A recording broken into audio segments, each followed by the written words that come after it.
Olá, tudo bem? Estamos aqui nós mais uma vez e eu quero te falar hoje sobre o valor da verdadeira joia. E essa joia que eu estou falando é o valor da vida. Porque hoje estamos numa sociedade, no mundo, onde eu e você é visto pelo que temos, não pelo que somos. Se alguém está fazendo sucesso, se alguém está no auge, é visto. Mas diante de Deus, todos nós temos valor, muito mais valor do que joia preciosa. E eu quero te contar uma linda história, uma história que se baseia em fatos reais. E essa história é uma história ilustrativa que faz o desfecho e lá no final você vai se encontrar com ela. Ouça essa história com muita atenção, o valor da verdadeira vida. Vamos entender o valor da verdadeira joia. Pois bem, na antiga Roma, há muitos e muitos anos atrás, dois meninos, chamado Tibério e o outro chamado Caio, e eles brincavam no jardim. Estavam ali se distraindo, quando a sua mãe, uma mulher chamada Cornélia, apareceu na varanda e disse: Tibério, Caio, venha se lavar. Temos como convidado hoje à noite a esposa do senador Públio e precisamos causar boa impressão, porque ela vai vir aqui justamente nos mostrar as suas joias. Então os meninos entraram em casa, se lavaram, se arrumaram o melhor que pôde. Claro, com a ajuda da sua mãe. E ficaram esperando ansiosamente a visita da esposa do senador Públio, que iria chegar para aquele jantar.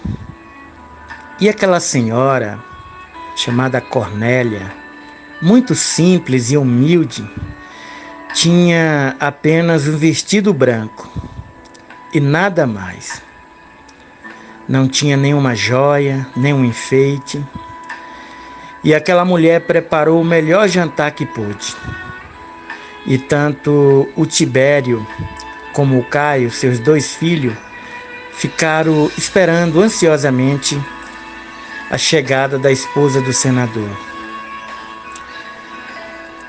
E quando chegou na casa de Cornélia, a esposa do senador fez anunciar por meio de um servo e em seguida entrou. E aquela mulher, a esposa do senador, entrou na casa daquela mulher humilde e trazia junto aos seus cabelos uma tiara com muitos diamantes e pedras preciosas.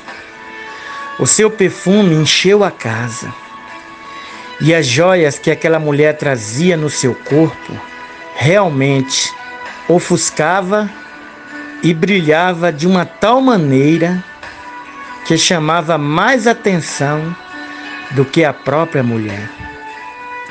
E tanto o Tibério como o Caio ficaram profundamente impressionados. E cochichando assim um no outro com receio de longe, e um disse para o outro: já pensou se nossa mãe fosse assim, rica? Mas pena, né?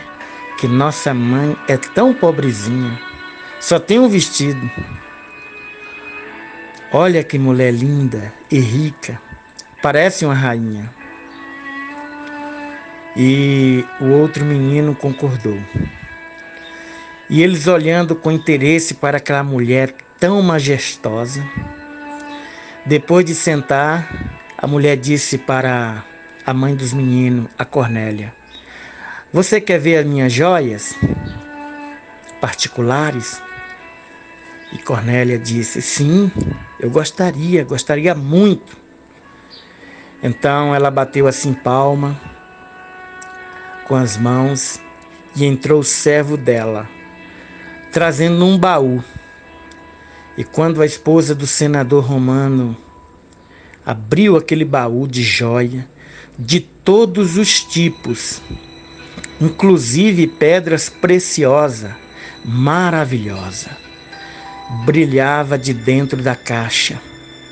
E tanto o menino Tibério como o Caio se aproximaram e viram a mulher tirar dali esmeraldas verdes, grandes, como poucas pessoas já tinham visto aquela cena. Diamantes que brilhavam como o sol, enorme, e vários diamantes. E o menino cochichou para o outro: puxa, se ela desse uma só pedra dessa para nossa mãe, a nossa mãe ficaria rica. Mas tadinha da nossa mãezinha, é tão pobre que não tem joia nenhuma. Eles cochicharam entre eles mesmos e ficaram admirados com todo o tesouro da esposa do senador, que mostrava aquela joia. Não porque tinha interesse de se gabar ou de se exibir, mas porque era uma prática, um costume comum naquela época, na Roma antiga.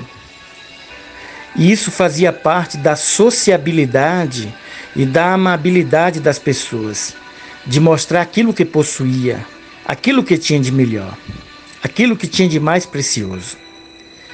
Então a esposa do senador, depois de mostrar o que tinha de mais precioso, perguntou para Cornélia: e a senhora? A senhora tem joias preciosas para me mostrar também?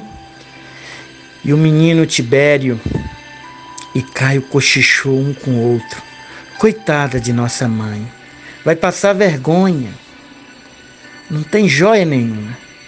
Mas a Cornélia disse: sim, eu tenho joia muito mais preciosa do que as suas. E a esposa do senador disse: é mesmo?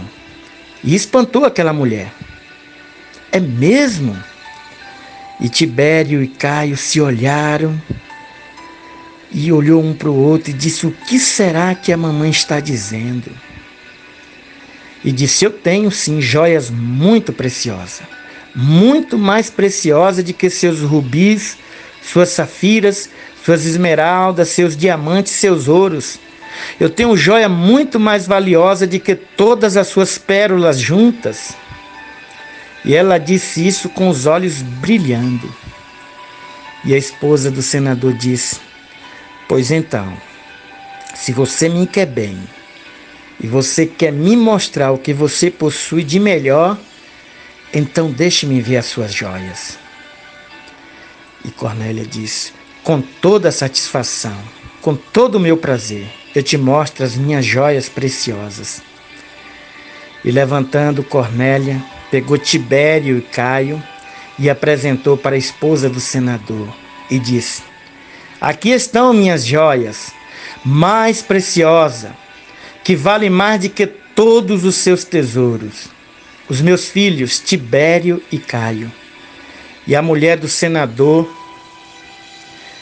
que era uma mulher muito rica e vaidosa, mas que não tinha filho, de fato, invejou a riqueza de Cornélia, porque tinha orgulho de ter joias tão preciosas, que eram os filhos. Aquele fato aconteceu naquela época na Roma antiga e marcou profundamente a vida de Caio e de Tibério.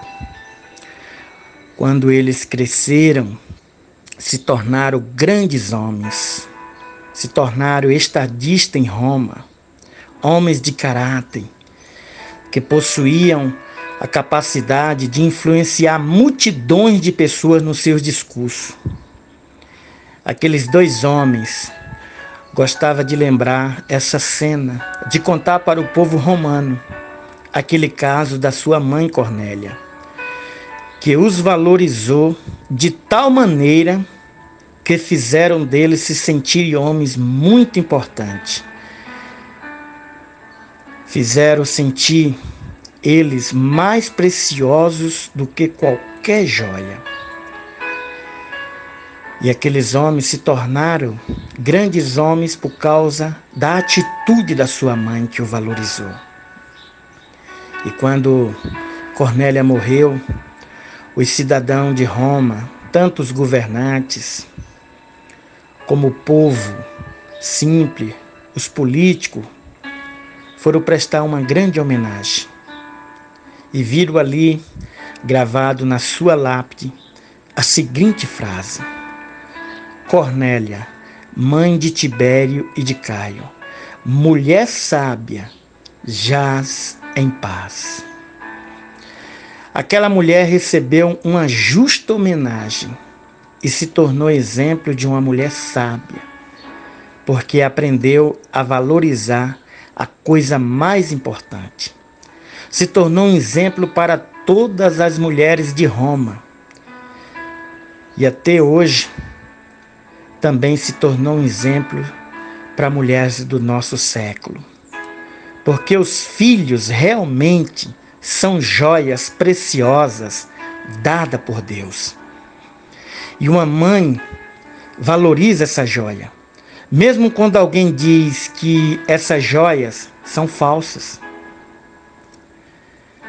que não vale nada, porque para a verdadeira mãe não existe joia mais preciosa do que os seus filhos. E é nesse ponto que você vai refletir. E é nesse ponto que Deus age igualzinho às mães. Deus, Ele considera até os piores seres humanos como pessoas mais preciosas da terra.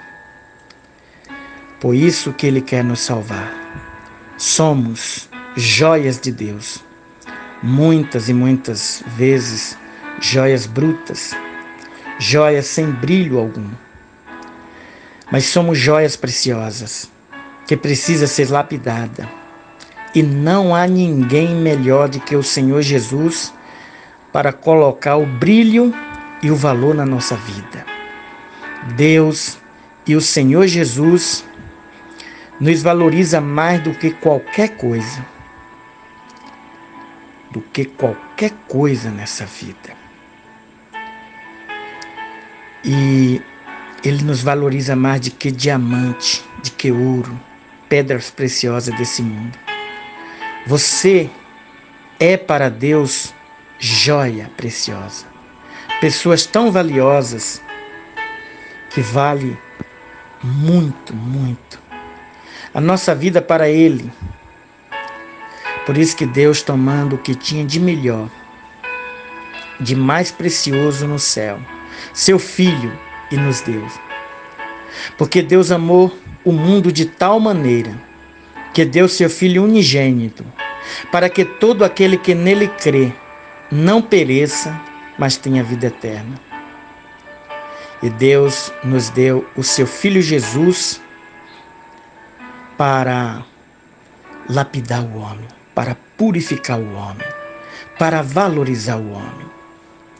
Então, seu Filho Jesus, Ele veio aqui nessa terra há 2000 anos atrás, purificar o homem, lapidar o homem de todo o pecado. E Ele mesmo disse que uma alma valerá mais de que todo o ouro e toda a prata deste mundo. Então, meu amigo, você que está ouvindo essa história, você que está ouvindo essa ilustração, você bem repare que Jesus te valoriza, Jesus te ama. Talvez você nunca tenha percebido isso, mas Jesus, Ele te ama de uma tal maneira que Ele veio aqui assumir toda a tua culpa, todo o teu pecado, porque você é uma joia preciosa para Deus. Mas para você ir para o reino de Deus, para você participar dos tesouros verdadeiros de Deus, você precisa ser lapidado. Quer dizer, você precisa ser purificado, limpo, como ouro bruto. E Jesus, ao se batizar pelas mãos de João Batista, há 2000 anos atrás, Ele se batiza exatamente para assumir sobre Ele mesmo todo o pecado E na cruz do Calvário, ele morre para pagar o teu pecado, para te purificar, para te dar o direito de entrar na Cidade Santa pelas portas. Ilustrações do irmão Arnaldo para sua reflexão no Evangelho da Água e do Espírito.